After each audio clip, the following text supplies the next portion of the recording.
Encyclopédie, un dictionnaire raisonné des sciences, des arts et des métiers was a general encyclopedia published in France between 1751 and 1772, with later supplements, revised editions, and translations. It had many writers, known as the Encyclopédistes. It was edited by Denis Diderot and, until 1759, co-edited by Jean Le Rond d'Alembert. The Encyclopédie is most famous for representing the thought of the Enlightenment. According to Denis Diderot in the article Encyclopédie, the Encyclopédie's aim was to change the way people think. He and the other contributors advocated for the secularization of learning away from the Jesuits. Diderot wanted to incorporate all of the world's knowledge into the Encyclopédie and hoped that the text could disseminate all this information to the public and future generations. It was also the first encyclopedia to include contributions from many named contributors, and it was the first general encyclopedia to describe the mechanical arts. Origins. The Encyclopédie was originally conceived as a French translation of Ephraim Chambers' Cyclopedia. Ephraim Chambers had first published his Cyclopedia, or an universal dictionary of arts and sciences, in 2 volumes in London in 1728, following several dictionaries of arts and sciences that had emerged in Europe since the late 17th century. This work became quite renowned, and 4 editions were published between 1738 and 1742. An Italian translation appeared between 1747 and 1754. In France, a member of the banking family Lambert had started translating Chambers into French, but in 1745 the expatriate Englishmen John Mills and Gottfried Sellius were the first to actually prepare a French edition of Ephraim Chambers' Cyclopedia for publication, which they entitled Encyclopédie. Early in 1745 a prospectus for the Encyclopédie was published to attract subscribers to the project. This 4-page prospectus was illustrated by Jean-Michel Papillon, and accompanied by a plan, stating that the work would be published in 5 volumes from June 1746 until the end of 1748. The text was translated by Mills and Sellius, and it was corrected by an unnamed person, who appears to have been Denis Diderot. The prospectus was reviewed quite positively and cited at some length in several journals. The Memoires pour l'histoire des sciences et des beaux-arts journal praised the project as voicide des plus fortes entreprises de littérature, qu'on ait fait depuis longtemps. The Mercury Journal in June 1745 printed a 25-page article that specifically praised Mills' role as translator. The journal introduced Mills as an English scholar who had been raised in France and who spoke both French and English as a native. The journal reported that Mills had discussed the work with several academics, was zealous about the project, had devoted his fortune to support this enterprise, and was the sole owner of the publishing privilege. However, the cooperation fell apart later on in 1745. André Le Breton, the publisher commissioned to manage the physical production and sales of the volumes, cheated Mills out of the subscription money, claiming for example that Mills's knowledge of French was inadequate.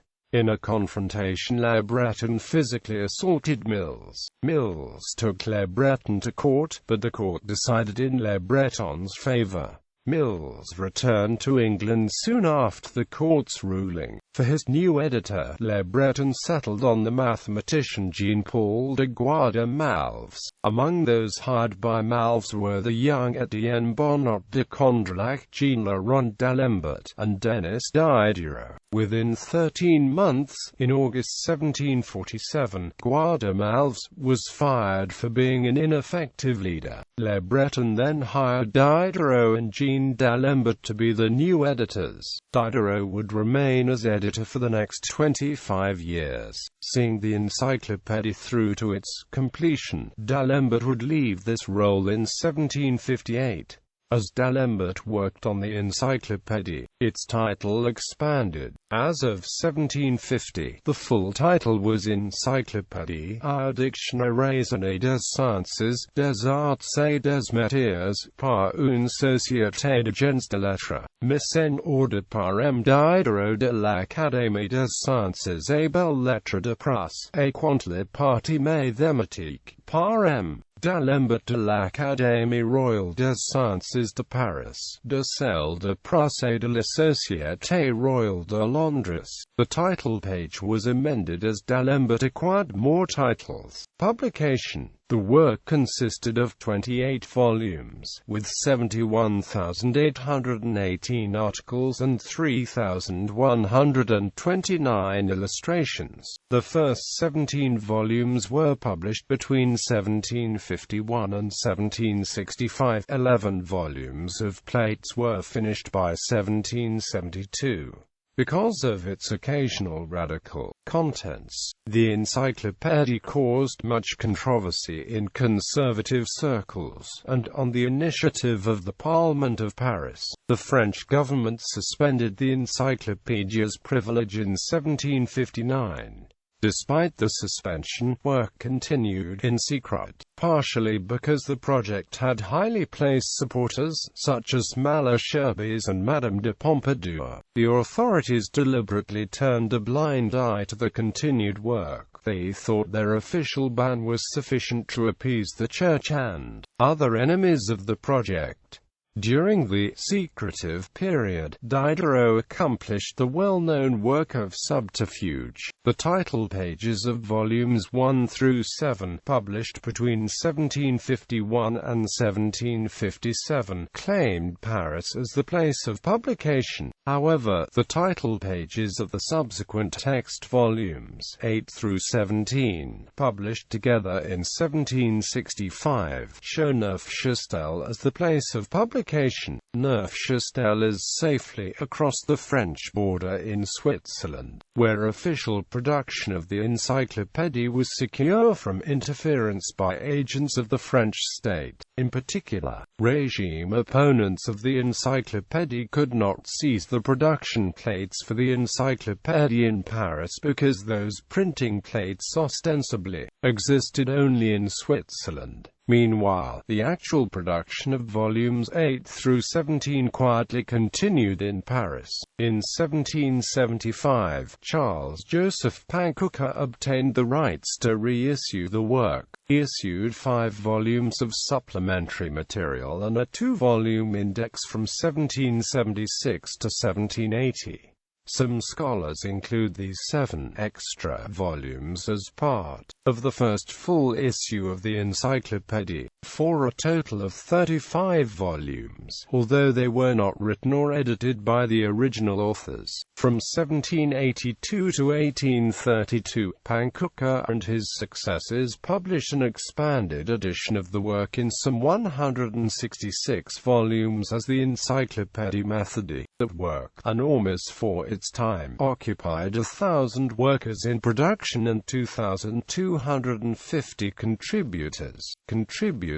Since the objective of the editors of the Encyclopédie was to gather all the knowledge in the world, Diderot and D'Alembert knew they would need various contributors to help them with the project. Many of the philosophers contributed to the Encyclopédie, including Diderot himself, Voltaire, Rousseau, and Montesquieu. The most prolific contributor was Louis de Jaucourt, who wrote 17,266 articles between 1759 and 1765, or about 8 per day, representing a full 25% of the Encyclopédie.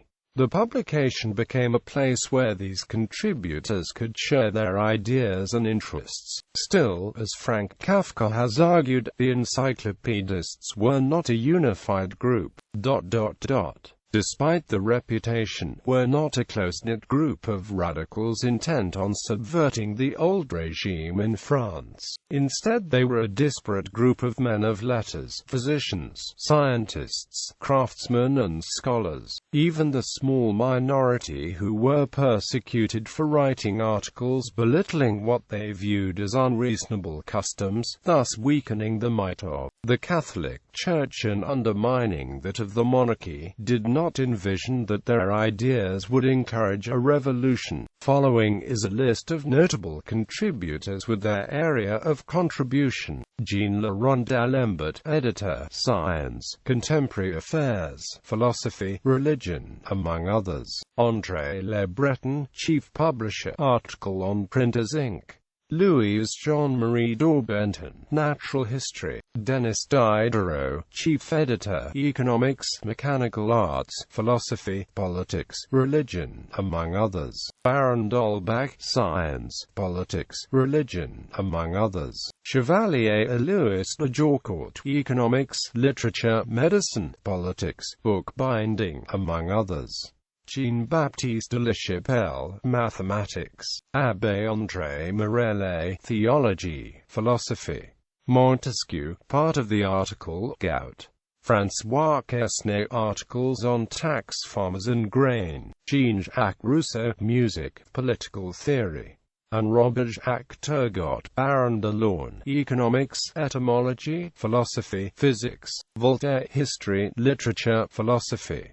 Contents and controversies. Structure. Like most encyclopedias, the Encyclopédie attempted to collect and summarize human knowledge in a variety of fields and topics, ranging from philosophy to theology to science and the arts. The Encyclopédie was controversial for reorganizing knowledge based on human reason instead of by nature or theology. The introduction to the Encyclopédie d'Alembert's preliminary discourse is considered an important exposition of Enlightenment ideals. Among other things, it presents a taxonomy of human knowledge, which was inspired by Francis Bacon's The Advancement of Learning. The three main branches of knowledge are memory, history, reason, philosophy, and imagination, poetry. This tree of knowledge was created to help readers evaluate the usefulness of the content within the encyclopedia, and to organize its content. Notable is the fact that theology is ordered under philosophy, and that knowledge of God is only a few nodes away from divination and black magic. Instead, knowledge and intellect branched from the three categories of human thought, whereas all other perceived aspects of knowledge, including theology, were simply branches or components of these man-made categories.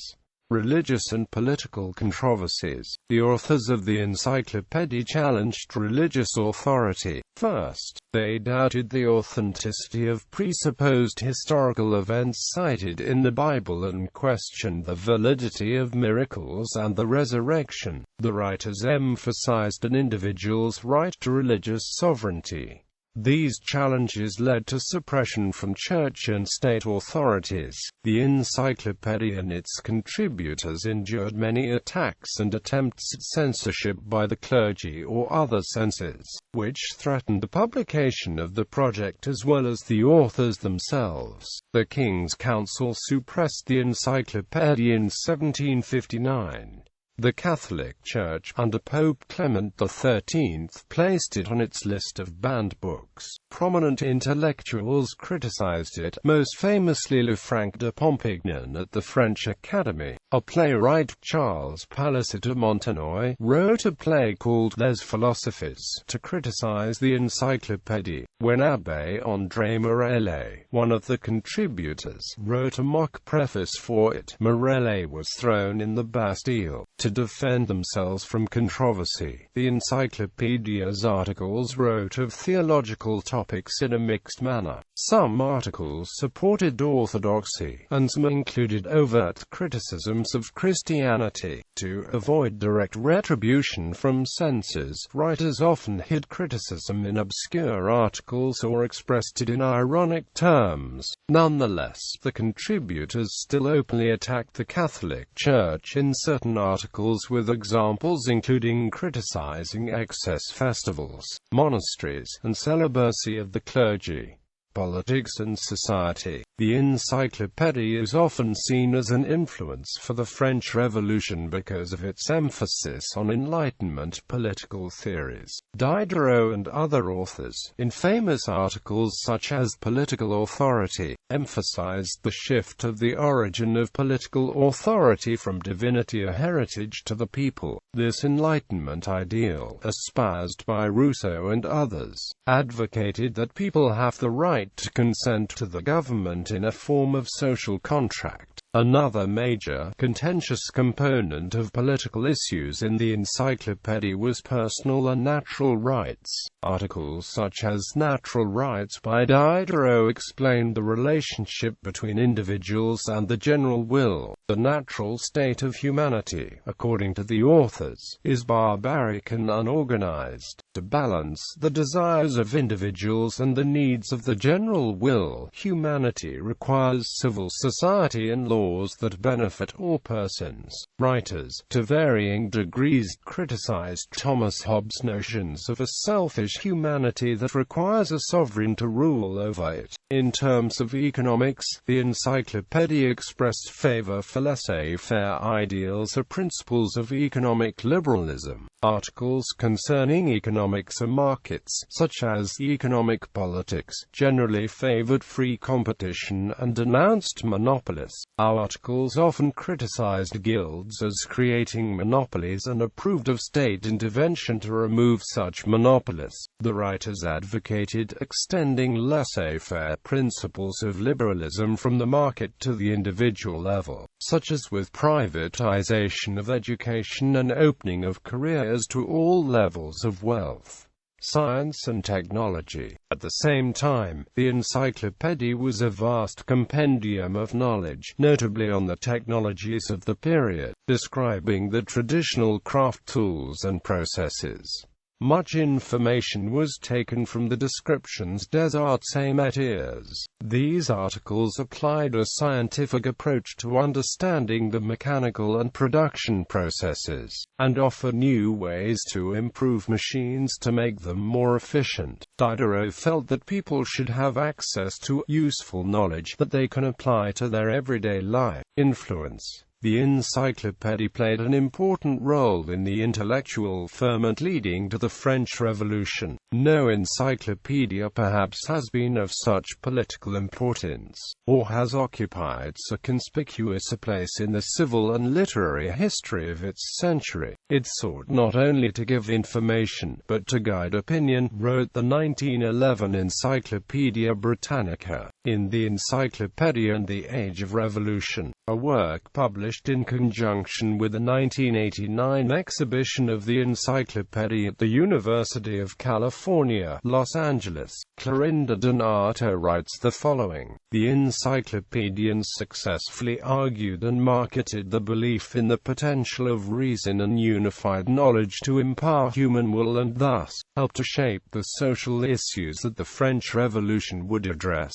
Although it is doubtful whether the many artisans, technicians, or laborers whose work and presence are interspersed throughout the Encyclopédie actually read it, the recognition of the work as equal to that of intellectuals, clerics, and rulers prepared the terrain for demands for increased representation. Thus the Encyclopédie served to recognize and galvanize a new power base, ultimately contributing to the destruction of old values and the creation of new ones. While many contributors to the Encyclopédie had no interest in radically reforming French society, the Encyclopédie as a whole pointed that way. The Encyclopédie denied that the teachings of the Catholic Church could be treated as authoritative in matters of science. The editors also refused to treat the decisions of political powers as definitive in intellectual or artistic questions. Some articles talked about changing social and political institutions that would improve the society for everyone. Given that Paris was the intellectual capital of Europe at the time and that many European leaders used French as their administrative language, these ideas had the capacity to spread. The Encyclopédie's influence continues today. Historian Dan O'Sullivan compares it to Wikipedia, an online encyclopedia. Like Wikipedia, the Encyclopédie was a collaborative effort involving numerous writers and technicians. As the Wikipedians today, Diderot and his colleagues needed to engage with the latest technology in dealing with the problems of designing an up-to-date encyclopedia. These included what kind of information to include, how to set up links between various articles, and how to achieve the maximum readership. Statistics. Approximate size of the Encyclopédie: 17 volumes of articles, issued from 1751 to 1765. 11 volumes of illustrations, issued from 1762 to 1772. 18,000 pages of text. 75,000 entries, 44,000 main articles, 28,000 secondary articles, 2,500 illustration indices, 20 million words in total. Print run, 4,250 copies. Quotations. The goal of an encyclopedia is to assemble all the knowledge scattered on the surface of the earth, to demonstrate the general system to the people with whom we live, and to transmit it to the people who will come after us, so that the works of centuries past is not useless to the centuries which follow, that our descendants, by becoming more learned, may become more virtuous and happier, and that we do not die without having merited being part of the human race. Reason is to the philosopher what grace is to the Christian. Other men walk in darkness. The philosopher, who has the same passions, acts only after reflection. He walks through the night, but it is preceded by torch. The philosopher forms his principles on an infinity of particular observations. He does not confuse truth with plausibility. He takes for truth what is true, for forgery what is false, for doubtful what is doubtful, and probable what is probable. The philosophical spirit is thus a spirit of observation and accuracy. If exclusive privileges were not granted, and if the financial system would not tend to concentrate wealth, there would be few great fortunes and no quick wealth. When the means of growing rich is divided between a greater number of citizens, wealth will also be more evenly distributed. Extreme poverty and extreme wealth would be also rare. Facsimiles. Redex Microprint Corporation, NY 1969. 5-volume. The full text and images reduced to 4 double-spread pages of the original appearing on one folio-sized page of this printing, later released by the Pergamon Press, NY in Paris with ISBN 0080901050.